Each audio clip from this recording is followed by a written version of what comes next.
ಅಖಾಡದಲ್ಲಿದ್ದಾರೆ. ಚುನಾವಣಾ ರಣಕಣದಲ್ಲಿ ಮಗದೊಂದು breaking news ಕೂಡ ಬರ್ತಾ ಇದೆ. ಈ ಕ್ಷಣದ updated. Let's take a look. ಆ ಅಪ್ಡೇಟೆಡ್ ಏನು ಅಂತ ನೋಡೋಣ. ಒಟ್ಟಾರೆ ಇವತ್ತು ಬರುವುದೆಲ್ಲ ಹಲವಾರು ಬ್ರೇಕಿಂಗ್ ನ್ಯೂಸ್ ಗಳನ್ನು ಮಧ್ಯ ಕೊಡ್ತಾನೆ ಹೋಗ್ತಿದ್ದೀವಿ. ಪ್ರಧಾನಿ ಮೋದಿ ಹೆಲಿಕಾಪ್ಟರ್ ತಪಾಸಣೆಯನ್ನು ಮಾಡಿದ್ದಾರಂತೆ. ಒಡಿಶಾ ಸಂಬಲ್ಪುರ್ನಲ್ಲಿ ತಪಾಸಣೆಯನ್ನು ಮಾಡಿದ್ದಾರೆ ಚುನಾವಣಾ ಅಧಿಕಾರಿಗಳು. ಈ ಕ್ಷಣ ಬರ್ತಿರುವಂತಹ ಎಲೆಕ್ಷನ್ ಬ್ರೇಕಿಂಗ್ ನ್ಯೂಸ್.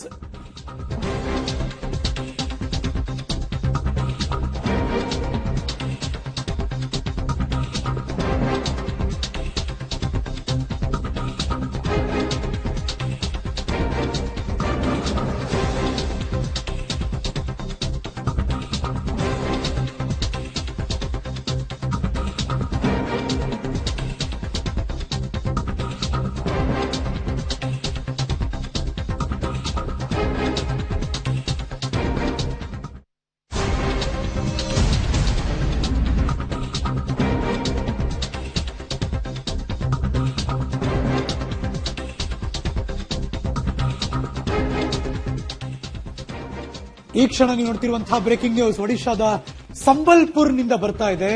ಪ್ರಧಾನಿ ನರೇಂದ್ರ ಮೋದಿ ಅವರ ಹೆಲಿಕಾಪ್ಟರ್ನ ತಪಾಸಣೆಗೆ ಒಳಪಡಿಸಿದ್ರು ಕರ್ನಾಟಕದ ಕೇಡರ್ನ ಐಎಎಸ್ ಅಧಿಕಾರಿ ಮೊಹಮ್ಮದ್ ಮೊಹ್ಸಿನ್ ಅಂತ ಅವರ ಹೆಸರು. ತಪಾಸಣೆ ಮಾಡಿದ್ದಕ್ಕೆ ಅಧಿಕಾರಿ ಅಮಾನತು ಅಂದ್ರೆ ಏನ್ ಲೆಕ್ಕಾಚಾರ ಅಂತ ಮಾತ್ರ ಅರ್ಥ ಆಗ್ತಿಲ್ಲ. ಇಲ್ಲಿ ಒಡಿಶಾದ ಸಂಬಲ್ಪುರ್ನಲ್ಲಿ ಈ ಘಟನೆ ಸಂಭವಿಸಿದೆ ಅಂತ ಬರ್ತಾ ಇದೆ. ಪ್ರಧಾನಮಂತ್ರಿಗಳ ಹೆಲಿಕಾಪ್ಟರ್ ಬಂತು. ಆ ಹೆಲಿಕಾಪ್ಟರ್ನ ತಪಾಸಣೆಗೆ ಚುನಾವಣಾ ಅಧಿಕಾರಿಗಳು ಅವರ ಕೆಲಸ ಅವರು ಮಾಡುತ್ತಿದ್ದಾರೆ. ಎಕ್ಸಾಕ್ಟ್ಲಿ.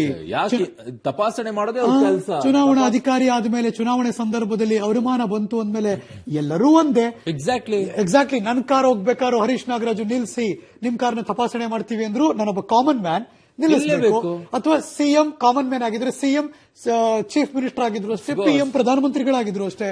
ಅನುಮಾನ ಅಥವಾ ಯಾವುದೇ ಹಂತದಲ್ಲಿ ಇದನ್ನ ತಪಾಸಣೆ ಮಾಡಬೇಕು ಅಂತ ಅವರಿಗೆ ಮೂಲದಲ್ಲಿ ಅವರಿಗೆ ಒಂದು ಇನ್ಸ್ಟ್ರಕ್ಷನ್ಸ್ ಬಂದಿದ್ರೆ ಅಮಾನತಾಗಿದೆಯಾ ಅನ್ನೋದನ್ನ ನೋಡಬೇಕಾಗುತ್ತೆ. ಎಕ್ಸಾಕ್ಟ್ಲಿ. ಗೊತ್ತಿಲ್ಲ ಏನಾಯ್ತು ಅಂತ. ಬಟ್ ಈ ಕ್ಷಣ ಬರ್ತಿರುವ ಮಾಹಿತಿ ಪ್ರಕಾರ ಕರ್ನಾಟಕದ ಕೇಡರ್ ಅಧಿಕಾರಿ ಐಎಎಸ್ ಆಫೀಸರ್ ಮೊಹಮ್ಮದ್ ಮೊಹಸಿನ್ ಅಂತ ಅವರ ಹೆಸರು, ಅವರು ಈಗ ಅಮಾನತಾಗಿದ್ದಾರೆ ಅಂತ ಈ ಕ್ಷಣ ಬರ್ತಿರುವಂತಹ ಬ್ರೇಕಿಂಗ್ ನ್ಯೂಸ್.